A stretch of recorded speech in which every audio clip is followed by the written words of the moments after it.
बिस्मिल्लाहिर्रहमानिर्रहीम। मैं अपने programme weekend affair with Imran Zakir में अपने तमाम नाजरीन को मेरा सलाम। आपको बताता चलूँ कि जब से मैंने होश संभाला है मैं तो यही सुनता आया हूँ कि मुल्क के हालात नाजुक चल रहे हैं और नाजुक के साथ साथ माशी हालात भी मुझ मुल्क के नाजुक चल रहे हैं। लेकिन जो आ, मसाइल मैंने अपनी ज़िंदगी में इस वक्त यानी इस दौर में यानी गुज़िश्ता दिनों में देखे हैं, वो मसाइल वो मैंने अपनी ज़िंदगी में पहले कभी नहीं देखे, चाहे वो सियासी सूरत हाल की हो या चाहे माशी सूरत हाल हो मुल्क की। दोनों तरफ से सूरत हाल जो है इस मुल्क की जो है वो ख़राब चली आ रही है। आप देख रहे होंगे कि जनाब तमाम चैनल्स के अंदर इस वक्त जो है जो हॉट इश्यूज़ हैं इस वक्त, कुछ दिनों पहले हमारे एथलीट अरशद नदीम साहब थे, उसके बाद अभी एक और इशू है हमारे मुल्क का जो चल रहा है, वो आपको सबको पता है कि एक वो जनरल फैज़ हमीद के साथ जो वाक़यात जो मामलात हैं, तो वो हमारी मीडिया पे ये इश्यूज़ जो हैं इस वक्त छाए हुए। लेकिन जो कौमें जो तरक्की करती हैं वो सेहत के शोबे और तालीम के शोबे से, ये दो शोबे कौमों की तरक्की में अहम किरदार अदा करते हैं। लेकिन इन दो तरक्कों पर ना हुकूमतों की तवज्जो होती है, ना हमारी बदकिस्मती से मीडिया की तवज्जो होती है। लेकिन ये मैं आपको बताता चलूँ कि इस वक्त जो भी इस वक्त इस मुल्क में जो सूरत हाल ख़राब है या जो भी करप्ट प्रैक्टिसेस हैं, 2024 जो है वो एहतसाब का साल मुझे नज़र आ रहा है कि इस साल बेशुमार लोगों का एहतसाब होगा और एहतसाब किया जाएगा, और एहतसाब का अमल अब पाकिस्तान में शुरू हो चुका है। तो मैं आज का प्रोग्राम के बारे में बताता चलूँ कि आज का प्रोग्राम हमारा कैप यानी कॉलेज एजुकेशन की जो पॉलिसी है, कॉलेजों में जो दाखिले होते हैं उसके मुतालिक होगा कि इस वक्त हर तीसरा शख्स, हर तीसरा घर जो है वो इस नाकस पॉलिसी की वजह से मुतासिर हो रहा, न सिर्फ मुतासिर हो रहा है बल्कि ये जो कॉलेजेस की दाखिला पॉलिसी का निज़ाम है वो तकरीबन तकरीबन किसी हद तक फेल हो चुका है कि 1.5 लाख जो है वो नशस्तें हैं तालिब इल्मों की मुख्तलिफ कराची के कॉलेजेस के में, और सिर्फ 1,02,000 एप्लीकेशंस आई हैं और ये 48,000 एप्लीकेशन जो है वो शॉर्ट हो रही हैं। तो क्या वो नशिस्तें खाली रहेंगी? वो क्यों ऐसा किया जा रहा है? क्या वजूहात है? इसके पस मंजर में किन लोगों को फवायद हासिल किए जाएंगे? तो इस सिलसिले में हमें आज हमारे जो गेस्ट हैं नदीम मिर्ज़ा साहब, जो शायद किसी तारुफ के मोहताज नहीं, और गुज़िश्ता 4 बरस से तो आप अपनी तहरीक चला रहे हैं और वॉलंटरीली ये ख़ास तौर से कराची के निज़ाम और सिंध के तालीमी निज़ाम को बेहतर बनाने के लिए स्टूडेंट पैरेड फेडरेशन इन्होंने बनाई है और ये जद्दोजहद कर रहे हैं। मैं इस बात का गवाह हूँ कि मुख्तलिफ मौक़ों पर मुख्तलिफ इशूज़ पर इनकी प्रेस कॉन्फ्रेंसेज भी होती हैं, इनके एहतजाज भी होते हैं, और मैं आवाम से भी गुजारिश करूँगा कि देखें तालीम जो है का मसला हर घर से जुड़ा हुआ है, तो हर घर को, हर शख्स को इस मसले पर तवज्जो देनी चाहिए और ज़रूर अपनी आवाज़ मसाइल के हल के लिए बुलंद करनी चाहिए ताकि इस मुल्क का तालीमी निज़ाम बेहतर हो। जैसा कि मैंने कहा कि कौम तरक्की तालीमी निज़ाम और सेहत के निज़ाम की बेहतरी से और उसकी सही होने की वजह से करती हैं, और अगर आपके मुल्क का तालीमी निज़ाम बेहतर नहीं होगा तो आप मुझे बताएं कि क्या हमारे तालिब इल्म, क्या हमारे बच्चे इंटरनेशनल कंपटीशन में कॉम्पीट कर सकते हैं? क्या यहाँ पर आर्टिफिशियल इंटेलिजेंस का सही तौर पर इस्तेमाल हो पाएगा? क्या यह टेक्नोलॉजी का सही तौर पर इस्तेमाल हो सकेगा? क्या इस मुल्क के बच्चे हमारे अच्छे साइंसदान बन सकेंगे? क्या इस मुल्क के में अच्छे इंजीनियर डॉक्टर पैदा हो सकेंगे? ये सब उस वक्त मुमकिन होगा जब हमारा ग्रास रूट लेवल के ऊपर हमारा स्कूल एजुकेशन सिस्टम और कॉलेज एजुकेशन सिस्टम सही होगा। लेकिन स्कूल एजुकेशन सिस्टम सही है ना, कॉलेज एजुकेशन सिस्टम सही है। तो नदीम मिर्जा साहब, आपका बहुत बहुत शुक्रिया, आज हमारे प्रोग्राम में आप आए हैं और आप बड़े अरसे से जद्दोजहद कर रहे हैं, और ये जरा कुछ बताएंगे जो आजकल जो मसला चल रहा है कॉलेज एजुकेशन का, कि हर शख्स जो है, हर तीसरा घर जो इससे मुतासिर हो रहा है, क्योंकि हर घर में कोई ना कोई बच्चा जिसको दाखिला चाहिए और उसको अपने घर के नजदीक वाले कॉलेज में दाखिला भी नहीं मिल रहा है, और जो ऑनलाइन सिस्टम निजाम है उसकी सूरत हाल क्या है वो भी शायद काम नहीं कर रहा है। बिस्मिल्लाहिर्रहमानिर्रहीम। बहुत शुक्रिया, आपने मुझे मौका दिया और आप मुझे बार बार मौका देते हैं कि मैं लोगों तक मसाइल की निशानदेही करूँ। स्टूडेंट पेरेंट फेडरेशन के लिए आज और पूरे पाकिस्तान के वालिदैन और पेरेंट्स के लिए आज एक तारीख़ी दिन है कि आज स्टूडेंट्स पेरेंट फेडरेशन की 4थी सालगिरह है। और बहुत बहुत मुबारक हो 34 साल की जी। हमारा जो है इस पर तो आपको केक लेके आना चाहिए था जनाब। 4 साल मुकम्मल हो गए। इशू ये है कि अच्छा, स्टूडेंट पेरेंट फेडरेशन का जो पैटर्न है शुरू से काम करने का, वो तसादुम की पॉलिसी के बगैर हम आगाही देते हैं। स्टूडेंट पेरेंट फेडरेशन से बहुत सारे लाखों लोगों के मसले हल हुए, और जिनके मसले हल नहीं हुए तो उनको आगाही मिल गई। पहले ये होता था कि पेरेंट्स जो है वो अनजाने में लुटता था, अब उसको पता होता है कि मुझे लूटा जा रहा है, लेकिन वो लुट रहा है, वो हिम्मत नहीं कर रहा, क्योंकि स्कूल वालों की ग्रिप इतनी मजबूत है, एजुकेशन डिपार्टमेंट की ग्रिप जो है वो इतनी मजबूत है, डिपार्टमेंट में निजी और सरकारी दोनों आ जाते हैं, कि वो बच्चे को इतना ज़्यादा ब्लैकमेल करते हैं, इतना ज़्यादा परेशान करते हैं कि वो वालिदैन जो है वो स्कूल से या कॉलेज से लड़ाई करते हुए, या कराची की स्टेट लैंग्वेज में कह लें पंगा करते हुए डरते हैं। अभी जो ये इशू है, हम इस पर काफ़ी दिनों से बात कर रहे हैं। जो सीकेप है, जो मरकजी पॉलिसी है, सेंट्रल एडमिशन पॉलिसी के नाम पर कराची के अवाम के साथ एक हाथ किया गया, और अफसोस की बात यह है कि कराची के जो ठेकेदार हैं, ठेकेदार वो होता है जो वोट तलब करता है कि मुझे मुंतखब करो, मैं आपकी खिदमत करूंगा, वो खामोश हैं। तो आपने इस सिलसिले में राब्ता किया कराची के ठेकेदारों से, जो वोट का मुतालबा करते हैं? नाम नहीं लूंगा, लेकिन नहीं, नाम ले लेना जनाब, नाम ले लेना, लोगों को पता चले। मैंने फारूक सत्तार को फोन किया, अच्छा, मैंने अनिस खैम खानी को फोन किया, मैंने सरदार रहीम साहब को फोन किया, मैंने हाफिज नईम साहब को फोन किया, मैसेजेस किए, कामरान टिसोरी को फोन किया, गवर्नर, किसी ने भी इस मसले के ऊपर अभी तक आज के दिन, अच्छा चले मैंने किया हो राब्ता या ना किया, वो लोग कहेंगे कि नहीं किया है। आप ये बताइए कि स्टूडेंट्स पेरेंट फेडरेशन के अलावा, नदीम मिर्जा के अलावा, कोई एक आवाज आई है आपको कि एडमिशन गलत हुए? नहीं जी, बिल्कुल नहीं आई आवाज। एक आदमी ने नहीं कहा कि हमें भी आपकी वजह से ही चीजें, इश्यूज पता चलते हैं जनाब। ठीक है, आपको पता है कि मैं मीडिया का काम है खबर लेकर आना, एजुकेशन के मुतालिक 90% खबरें मैं आपको देता हूँ कि ये हो रहा है। अब हो क्या रहा है, ये हर कहानी घर घर की है, ये कहानी घर घर की है। हाँ। अब इशू ये हुआ कि सी कैप बनाया इन्होंने, सी कैप के तहत इन्होंने कहा जी हम एडमिशन करेंगे। अच्छा, इसके रूल्स इतने सख्त हैं कि हमने एडमिशन कर दिया तो नाउजुबिल्ला ये कुरानी आयत हो गई, इसको चेंज कोई नहीं कर सकता।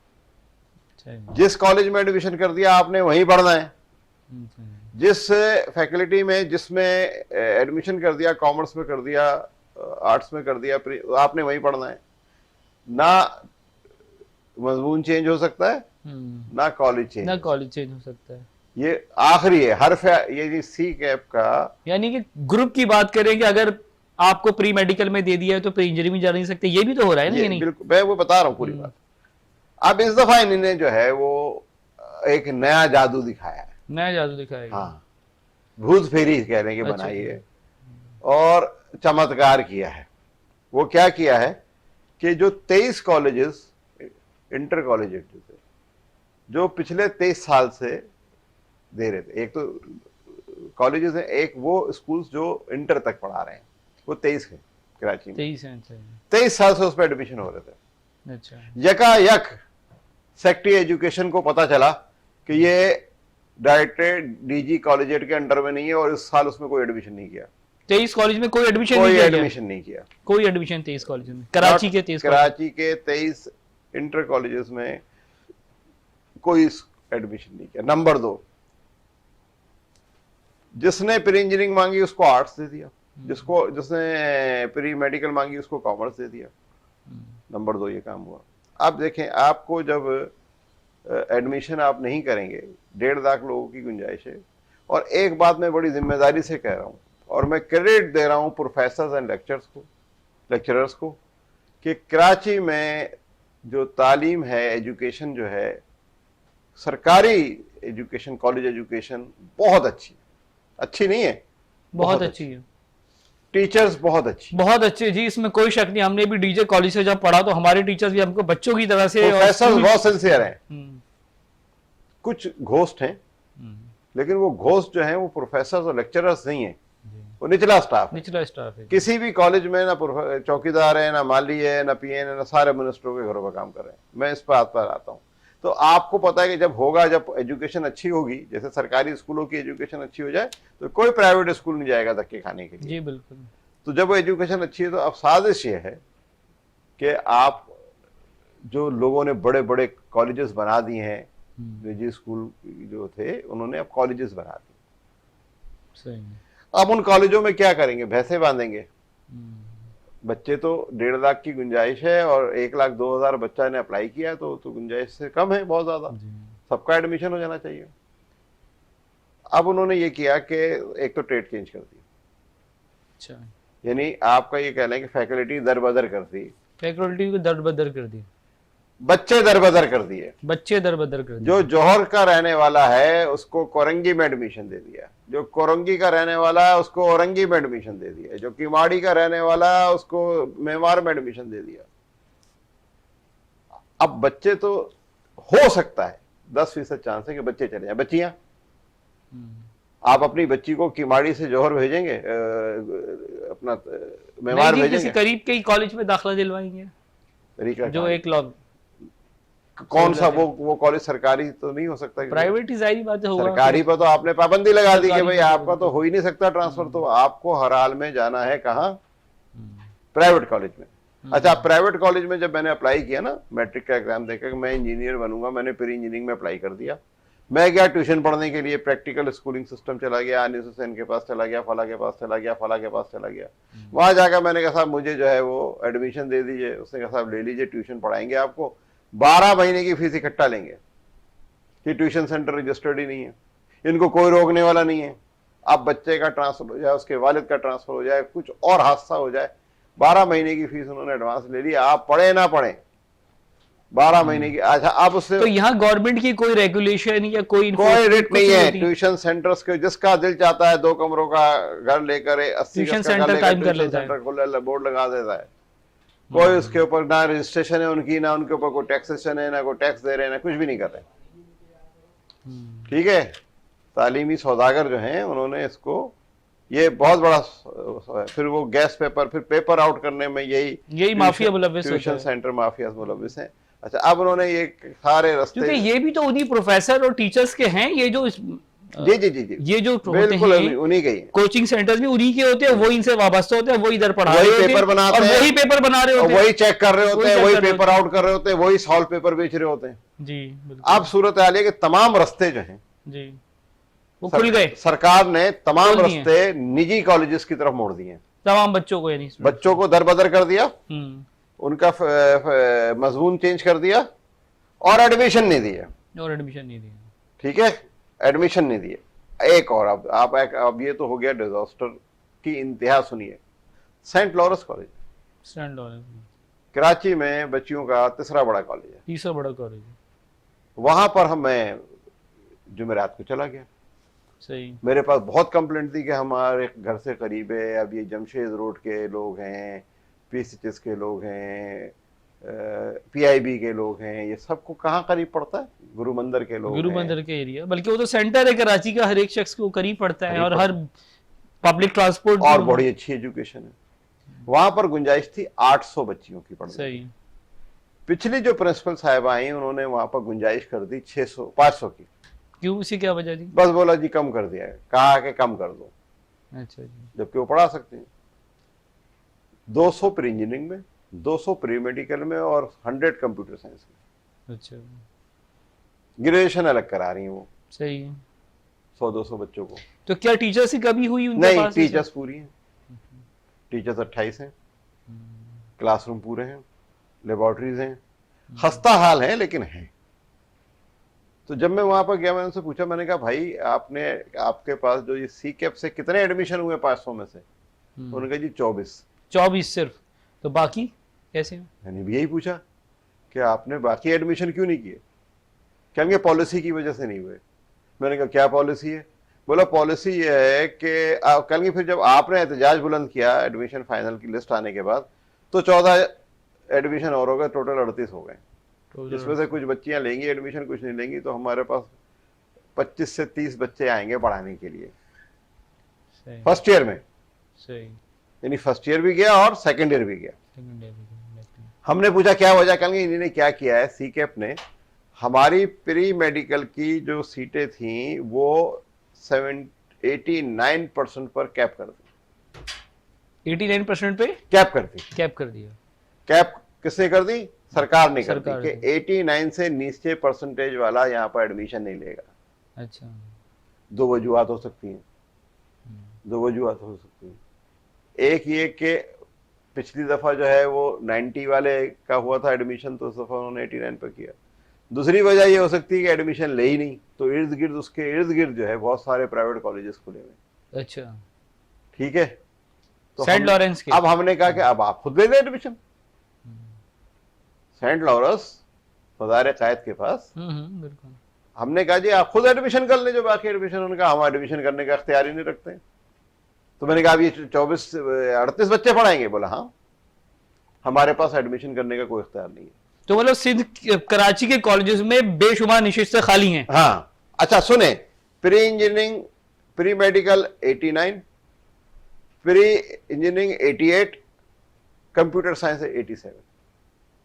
अब 87 से नीचे का जो बच्चा जाता है सी कैप के पोर्टल के ऊपर अप्लाई करता है, तो वहां पर लिखा होता फुल, सीटें फुल हैं, अच्छा, नो वैकेंसी, और वहां पर सारे पूरा कॉलेज खाली पड़ा कॉलेज खाली पड़ा है। तो अब हमारा मुतालबा, देखिए कराची में तो इतनी लीनियंट बात मार्किंग होती नहीं है कि यहाँ पे लोग बात यह है कि 90% नाइन्थ के बेसिस 87% पर, नंबर एक, नाइन्थ के बेसिस पर एडमिशन देने का कोई तुक नहीं कोई बनता। तो नहीं बदला।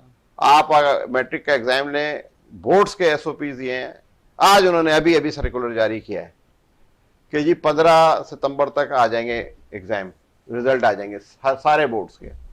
9 महीने रिजल्ट लेट करते हैं, कापियां चेंज करते हैं, कापियां बेचते हैं। बोर्ड का सेक्रेटरी पकड़ा गया, अभी एफआईआर कटी उसके ऊपर, इंटरमीडिएट का ना, मैट्रिक बोर्ड का, जाली मैट्रिक के सर्टिफिकेट इशू करने का। क्या हो रहा है ये? और फिर आप क्या कर रहे हैं? सिंपल, हमारा मुतालबा आपके टीवी चैनल के तवज्जुह से सिर्फ एक है कि इस सिस्टम को रिन्यू करें, और उसमें 4 मुतालबात हैं हमारे। नंबर 1, मरकजी दाखिला पॉलिसी सी कैप को फौरी तौर पर खत्म किया जाए। 2 महीने में रिजल्ट, जो बोर्ड का एसओपी है, 2 महीने में रिजल्ट देकर मैट्रिक बेस पर मार्च में आप एग्जाम करा लें, मई में दे दें, एडमिशन कर लें। ठीक है, और ये गर्मी सर्दियों की छुट्टियां, गोरे की निशानियां कब तक आप चलाओगे? वो गोरा जाता था यहाँ से 15 दिन जाता था, जाने में लगते थे, 15 के दिन आने में लगते थे, 1 महीना वहां रहता था। हम फीसें भी दे रहे हैं, 2 महीने की और फ्री की छुट्टियां बच्चे को पढ़ने के लिए 210 दिन मिलते हैं। इसमें येलो डे भी होता है, मैंगो डे भी होता है, स्पोर्ट्स डे भी होता है, फला डे भी होता है, हर चीज होती है उसमें। 210 दिन में फिर छुट्टियां होती हैं, कश्मीर डे, ये डे, वो डे, फला डे। बच्चे के पास तो टाइम ही नहीं होता। अब हमारे अब भिटाई डे कर दिया। 2.5 महीने बाद स्कूल खुले, 2 दिन खुले, और फिर 1 दिन खुलेंगे, और फिर 1 दिन बंद हो जाएंगे। तो मैं ये कह रहा हूं हमारे 4 मुतालबात हैं। नंबर 1, सी कैप को खत्म किया जाए, मरकजी दाखिला पॉलिसी। नंबर 2, कॉलेज की प्रिंसिपल्स को इख्तियारात दिए जाएं कि वो खुद एडमिशन करें, अपनी मेरिट लिस्ट वो खुद मेंटेन करें। कॉलेज की प्रिंसिपल के पास जब बच्चा आएगा तो वो अपनी जितनी सीटें हैं उस हिसाब से टॉप के सारे बच्चे उठा लेगी, बाकी लोगों का। ये सिंपल है, सिंपल फॉर, जैसे किसी जमाने में था, यही होता था, हमेशा ये होता था ना। ये था। तो कराची के बच्चों को पढ़ने से रोकने के लिए सब कुछ हो रहा है कि ये पढ़े, और पढ़े तो लुटें। अच्छा, हर आदमी तो अफोर्ड नहीं कर सकता ना, बिल्कुल। सरकारी प्राइवेट कॉलेज को, फिर प्राइवेट कॉलेज के पास ना उस स्टैंडर्ड की लेक्चरर्स हैं, ना उस स्टैंडर्ड के प्रोफेसर हैं। तो दूसरा मुतालबा हमारा ये है कि आप कॉलेज के, दूसरा ये कि घर के करीब की शर्त लगाएगा, घर के करीब के कॉलेज में पहली प्रायोरिटी जो घर के करीब लोग रहते हैं उस कॉलेज में एडमिशन लिया जाए।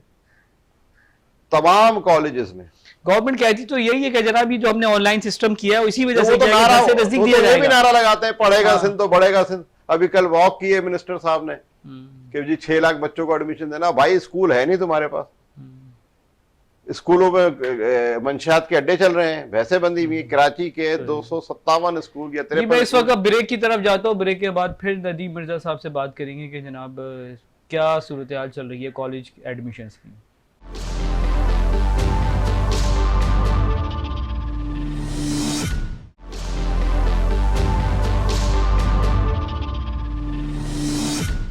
Welcome back to the show again. जी नदीम मिर्जा साहब कंटिन्यू करें, जी बताएं। देखिए सूरत हाल इस वक्त जो है वो इंतहाई नाजुक हो चुकी है।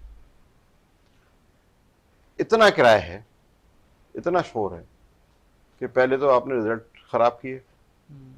फिर उसके बाद आपने जो है वो नकल हुई, 9वीं 10वीं में आपने देखा सेंटर्स बेचे गए। पहले 80,000 का रेट था, लास्ट ईयर 1 लाख का रेट हो गया। फिर बच्चों से 1,000 से लेकर 5,000 रुपए तक वसूल किए गए पर पेपर, कहीं 30,000 भी वसूल किए गए।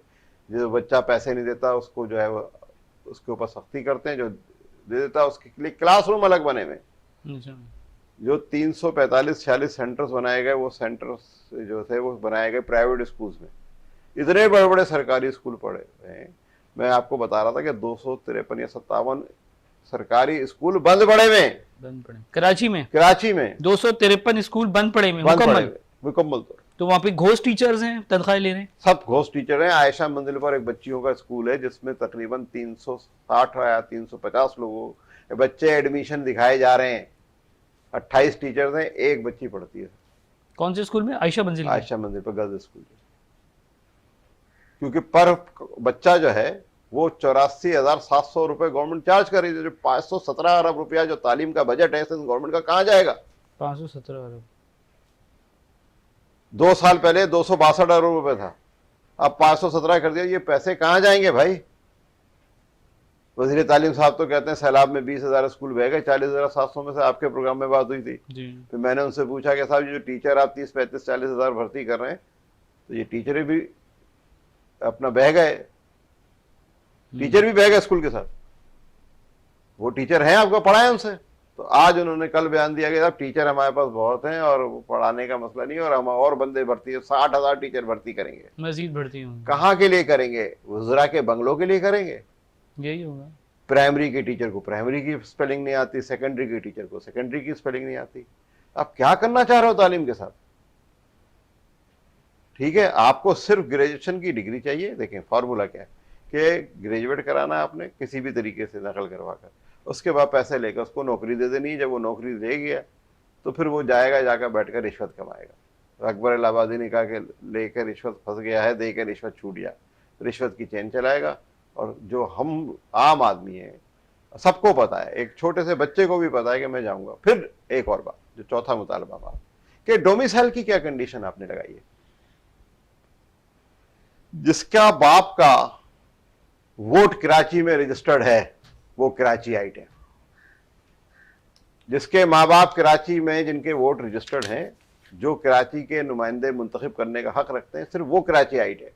बाकी सब लोग माशी और सियासी पनागुज़ीन हैं यहाँ पर, कि किसी का जो है वो वोट नवाबशाह में, किसी का शिकारपुर में, किसी का बदीन में, किसी का कंदकोट में। वही वो यहाँ पर कमाने आए या सियासत करने आए। असल कराची वाला तो वो है जिसका वोट यहाँ पर रजिस्टर्ड है। तो आप वो वोटर लिस्ट की सर्टिफिकेट मंगवाएं कि भाई अपना वोटर लिस्ट देखें, 1 नंबर में करें, 8300 के ऊपर आपके पास पूरे वोटर की डिटेल आएगी, कॉपी निकाल कर दे दें कि भाई मेरा राइट है, पहला राइट कराची के ऊपर किसका है? कराची वाले। पूरी दुनिया में यही है।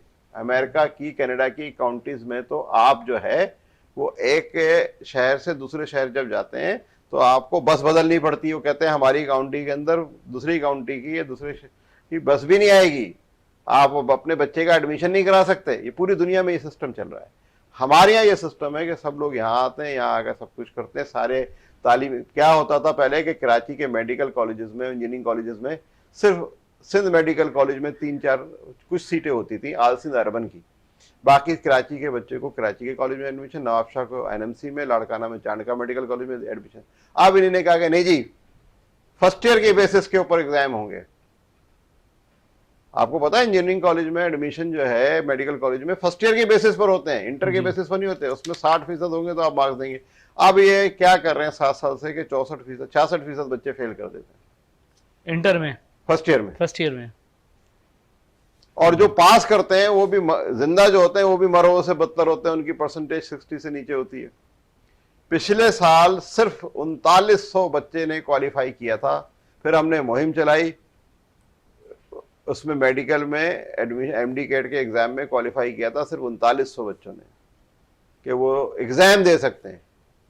फिर जब वो एग्जाम हो जाते हैं तो उसके बाद जो है फिर हमने दूसरे मसाइल चलते हैं। नहीं, हमने जब मुहिम चलाई तो फिर हुआ ये कि 1,12,000 बच्चों को 15% एक्स्ट्रा मार्क्स दे दिए। उससे फर्क क्या पड़ा कि वो 3900 के 5,500 हो गए। यानी जिनकी 60% और इन्होंने इंजीनियरिंग में कहा कि जी 60 नहीं 55 वाला भी दे दे, तो थोड़ा सी तादाद बढ़ गई। अब एडमिशन हो गया, कराची की बच्ची को भेज दिया आपने चांडका मेडिकल कॉलेज, आपने भेज दिया एनएमसी। आए दिन मीडिया पर, मैंने नहीं की, मीडिया में रिपोर्ट है कि लड़की ने खुदकुशी कर ली। होता यह है कि उसका रैप कर कर उसको लटका देते हैं हॉस्टल के कमरे में और कहते हैं जी खुदकुशी कर ली। तो कौन भेजेगा अपनी बच्ची को वहां पर? कौन भेजेगा, मुझे बताएं आप। वो जो लोग हैं, जालिम लोग हैं, उनके पास कोई भी नहीं भेजेगा, तो वो सीटें वैसे ही खाली हो जाती हैं। तो वो जो सेंट्रलाइज पॉलिसी है इंजीनियरिंग और मेडिकल में एडमिशन की, वो दूसरा हमारा मुतालबा यह है कि कराची के बच्चे को कराची में एडमिशन दें। जहां आपके और बच्चे हैं, शिकारपुर में मेडिकल कॉलेज बनाइए, आप बदीन में मेडिकल कॉलेज बनाइए, मीरपुर खास में मेडिकल कॉलेज बनाइए, आपके पास 517 अरब रुपए पड़े हुए हैं। लेकिन आप हमारा जो कराची का बच्चा 4 करोड़ की आबादी, उनका हक तो ना मारें। तो अब इसके ऊपर वालिदैन को एहतजाज करना होगा। हमने आज एहतजाज ऐलान किया था 11 बजे, लेकिन हमें सब लोगों ने, जब हमारी कोर कमेटी की मीटिंग हुई तो उस पर डिसाइड ये होगा 24 तारीख जो है वो एडमिशन की लास्ट डेट है, इन्होंने डेट बढ़ा दी। तो मैं वालिदैन से गुजारिश करूंगा कि आप एडमिशन रीअप्लाई करें, जो जिस कॉलेज में आप चाहते हैं उस हिसाब से क्लेम होता है उनका क्लेम करें कि मुझे सही कॉलेज में एडमिशन दें। 24 तारीख तक आप एडमिशन करें। 25 को जब एडमिशन की लिस्ट आ जाए तो स्टूडेंट्स पेरेंट फेडरेशन को बताएं कि आपका एडमिशन अब सही हो गया है कि नहीं हुआ है। अगर सही नहीं हुआ है तो हम इस पर भरपूर मुहिम चलाएंगे, कोर्ट में भी जाएंगे, पिटीशन भी हमारे पास हमने तैयार कर ली है। लेकिन हमारे पास आपका फीडबैक चाहिए और फिर उसके बाद हम रोडों पर रहेंगे जब तक ये मामला। तो ये आपका लाएमल होगा? ये लाएमल हमारा है कि 24 तारीख तक बच्चे अपना देख लें, क्योंकि बहुत सारे हमने ना, हम मिनहसिल कौम मसलहत पसंद लोग हैं। हम कहते हैं यार बैठे रहे, हो जाएगा, अच्छा वो कर लेगा, अच्छा फला कर लेगा, अच्छा यार होगा, सबके साथ होगा, यार मेरे साथ क्या होना है। हम सोते रहते हैं। हमारा बच्चा जो है वो आजकल का बच्चा, वो हमने लिखा कि नौजवान हमारा शेर है, इसको मत जगाओ, जाग जाएगा तो कहीं और जाकर सो जाएगा।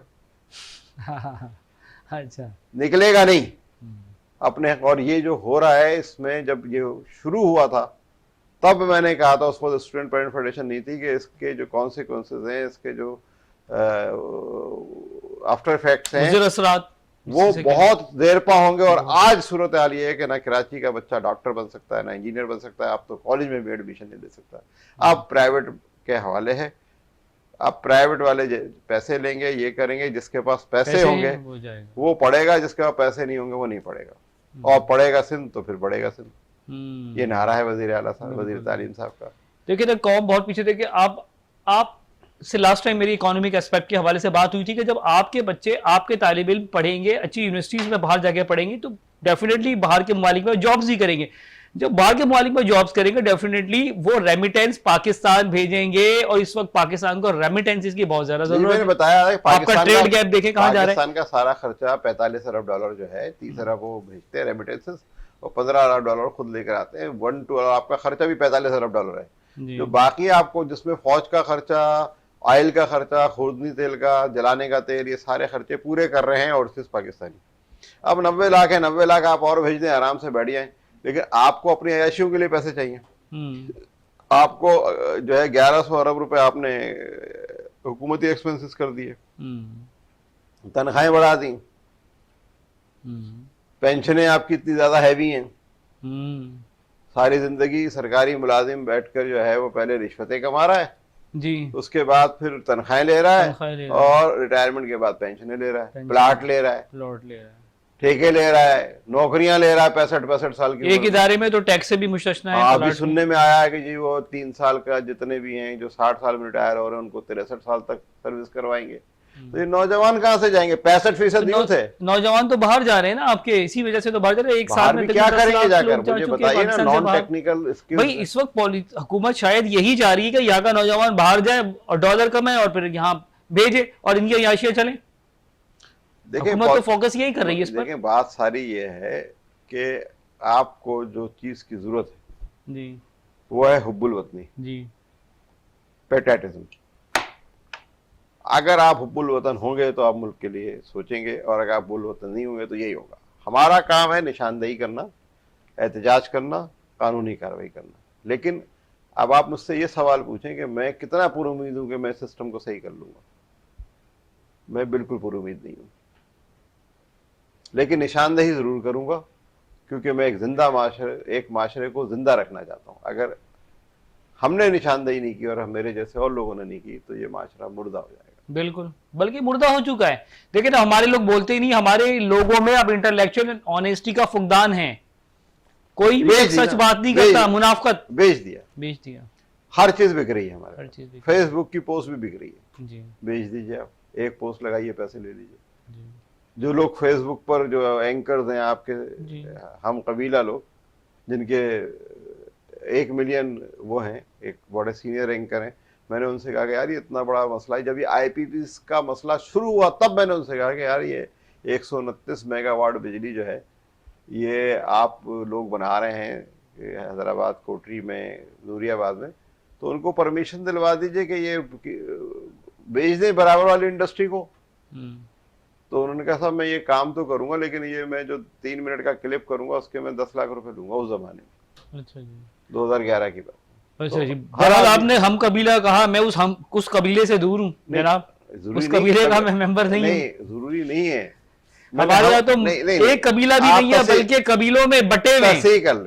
तस्ही कर लें, मैंने हम कबीला का हम ख्याल नहीं कहा। अच्छा जी, अच्छा। वो आपने बटे हुए को एक शेर में आपको सुना देता हूँ कि मेरे पास मौजू ऐसा खुश्क है एजुकेशन के हवाले से कि उसमें कोई शायरी वगैरह करने की गुंजाइश नहीं होती, कि गिनती में बेशुमार थे कम कर दिए गए, हम पास के कबीलों में जम कर दिए गए, और पहले निज़ाम अदल हुआ हमसे इंतिसाब, फिर यूं हुआ कि कत्ल भी हम कर दिए गए। बिल्कुल। और आपका प्रोग्राम तो तारीखी था कि जब आपके प्रोग्राम में बैठ के जब मैंने ये बात की, स्कूल बहने की, टीचर्स बहने की, ये बहने की, तो 3 दिन के बाद मुझे अरेस्ट कर लिया गया, मुझे ले गए, मारा पीटा, जो कुछ भी किया।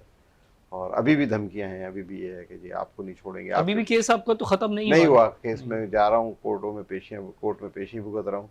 अब ये धमकियां हैं कि भाई आपको भी नहीं छोड़ेंगे, आपके बच्चों को भी नहीं छोड़ेंगे, आप ये खामोश हो जाओ, और खामोश होने के बाद आप सिस्टम का हिस्सा बन जाओ। तो मैंने एक टेलीविजन के ऊपर बैठ कर कहा, आपके टेलीविजन पर बैठ कर कह रहा हूँ कि मैं पाकिस्तान का वो अनोखा आदमी वाहिद नहीं हूँ कि जिसको लोग कूट कर अरबपति बनाना चाहते हैं।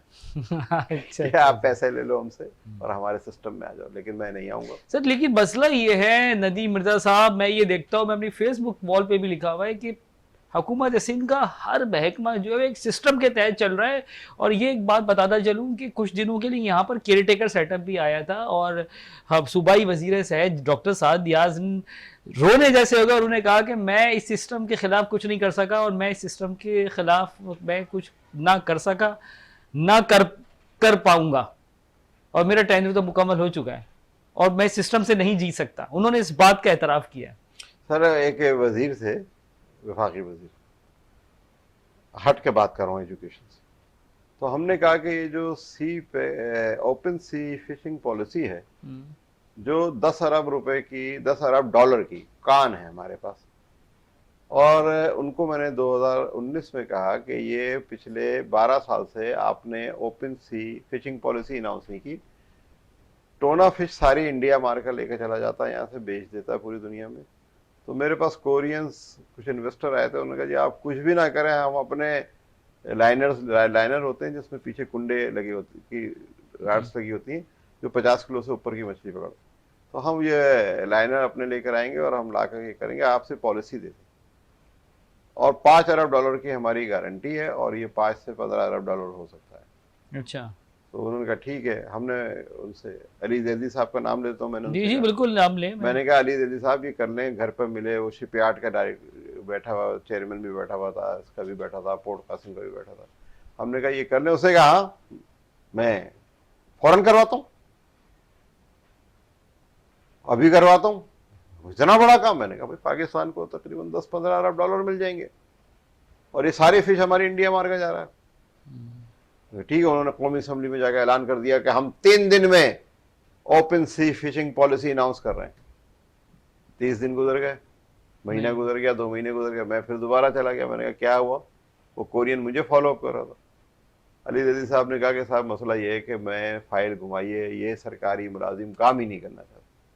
तो ये सारे फिर वो कैपिटी वेपिटी वाले सारे बैठे हुए थे, चेयरमैन एयरमैन पॉडकास्टिंग का। मैंने उनसे ये कहा, मैंने कहा भाई बात ये है कि पाकिस्तान में सरकारी मुलाजिम से काम कराना ऐसे है जैसे आदमी अंग्रेज से कुत्ता मांग ले। अंग्रेज जो है सारी चीजें दे देगा अपनी, अपना कुत्ता नहीं देगा। तो वो कहेंगे यार बड़ा जबरदस्त जुमला बोला, मैं उसको असम्बली में इस्तेमाल, मैंने कहा आप कहीं भी इस्तेमाल करें, ये काम नहीं होगा, आपके रहते हुए तो नहीं होगा। और यही हुआ, यही हुआ। उस वक्त रिजवान साहब थे पोर्ट एंड शिपिंग के मैनेजर, सेक्रेटरी, वफाकी सेक्रेटरी, ठीक है। इत्तेफाक से रिजवान साहब ने भी बड़ी स्टोरी की है, वो तो रिटायर हो गए थे, रिटायर के बाद वो एक्सटेंशन पे एक्सटेंशन लिए जा रहे थे रिजवान साहब। और वो वही शख्स थे जो कि 3 महकमों को एक साथ उसके सरबरा बने बैठे हुए थे। लेकिन उनकी करप्शन का कोई वो नहीं है रिजवान साहब की। देखिए एक शख्स जो है जरूरत से ज्यादा अगर चीजें ऑक्यूपाई करे तो डेफिनेटली उसके कोई इंटरेस्ट तो होंगे ना। बगैर इंटरेस्ट के एक शख्स क्यों अपनी इजारादारी कायम करेगा? जिम्मेदारी के साथ एक बात कह रहा हूँ, अब भले से चलाएं या नहीं कह, कि वो बेईमान आदमी नहीं है। अच्छा, अब पब्लिक सर्विस कमीशन के मेंबर हैं इस वक्त वो, और बेईमान आदमी नहीं है। अच्छा, मेरे शहर के हैं, मेरे पड़ोसी हैं। अच्छा, हाँ, मैं उनको बचपन से जानता हूँ। अच्छा, वो बेईमान आदमी नहीं है, अच्छा, ठीक है। और लेकिन हुआ नहीं, तो हम हर वो काम, शिपिंग पॉलिसी की बात, वो ओपन सी फिशिंग हम पॉलिसी हर नहीं वो हुई। काम ओपन सी पॉलिसी आज तक अनाउंस नहीं हुई। सर जी कैसे अच्छा, पूछे क्यों नहीं सर हुई? जी छोटी छोटी मसाइल इस मुल्क में हल नहीं होते। अली जहरी साहब से मेरी भी बड़ी दोस्ती थी और मेरे बहुत अच्छा, झगड़े पूछे हुआ हुई करते थे क्यों उनसे। नहीं? पूछे ना, बताएं क्यों नहीं हुई? हाँ, एक पूरी माफिया काम कर रही है जी। वो क्या करते हैं कि छोटी मछली पकड़ लेते हैं, टोना आती है छोटी फिश खाने के लिए। अच्छा, ये छोटी फिशिंग के ऊपर सी क्राइम है, ये सी क्राइम में छोटी फिश। छोटी फिश पकड़ना। ये छोटी फिश पकड़ते हैं, इससे मुर्गियों का फीड बनाते हैं, जो हम ब्रायलर मुर्गी खाते हैं वो वही छोटी मछली खा रही होती है। अगर टोना खा जाएगी वो छोटी फिश, तो इनका धंधा तो सारा चौपट हो जाएगा। 5-6 रुपए किलो लेते हैं वो माहीगीरों से, 5-6 रुपए किलो लेते हैं और लेकर फिश को फीड बनाते हैं। उनका होल्ड है। और जो बोलता है, जो बात करता है, जैसे मैं आपके टीवी पे बात करूं, उसको कत्ल करवा देते हैं, मरवा देते हैं। नहीं भाई। हाँ, अच्छा।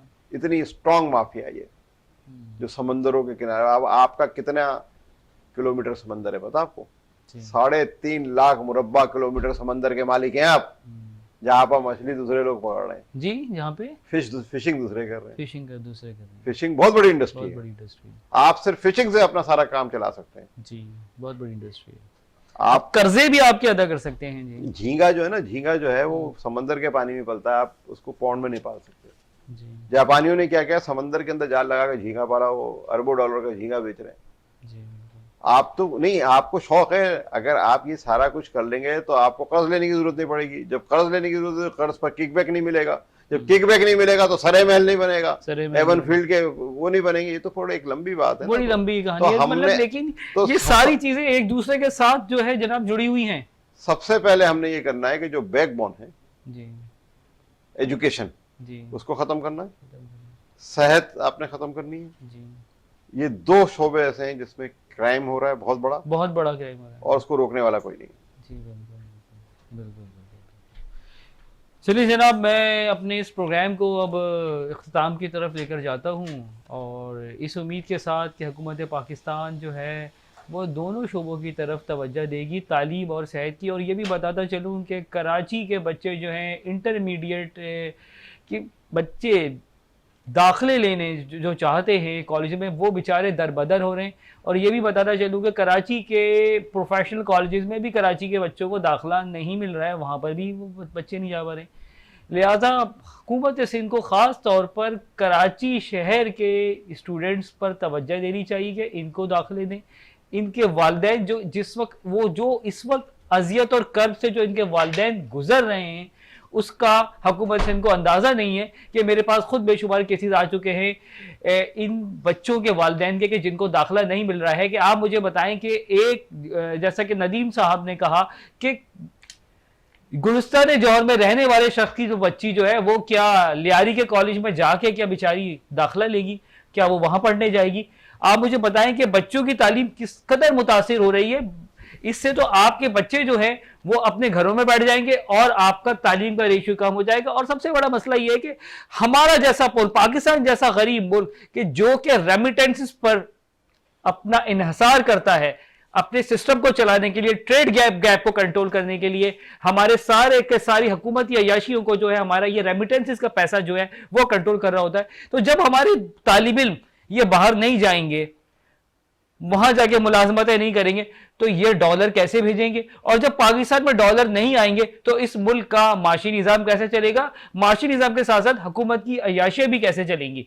तो मुझे इजाज़त दीजिएगा, और इन मसाइल पे हल करने के लिए आप तमाम लोगों से गुजारिश है, दुआ जरूर कीजिएगा कि इस वक्त हमारा तालीमी निज़ाम निहायत तबाही से गुजर रहा है, और ख़ास तौर से सिंध का तालीमी निज़ाम तो तबाह हो चुका है। और ये जो इन्होंने इंटरमीडिएट की दाखिला पॉलिसी जो बनाई हुकूमत ने, वो भी मुकम्मल तौर पर फेल हो चुकी है। और हमारे बच्चों को, उनके मुस्तकबिल को बचाया जाए, वरना 9 मई जैसे वाकयात इस मुल्क में बार बार होते रहेंगे कि जब बच्चे हमारे रुलेंगे, उन्हें दाखिले नहीं मिलेंगे, उन्हें मुलाजमतें नहीं मिलेगी। आपका 65% आपकी आबादी जो है वो आपकी इन्हीं लोगों पर मुश्तमिल है। तो फिर आप बता दें कि इस पाकिस्तान का क्या हाल होगा। मुझे इजाजत दीजिएगा, इंशाअल्लाह ताला अगले प्रोग्राम में फिर आपकी खिदमत में हाजिर रहूंगा, किसी अच्छे टॉपिक पर बात होगी। आपका बहुत बहुत शुक्रिया। अल्लाह हाफिज जी।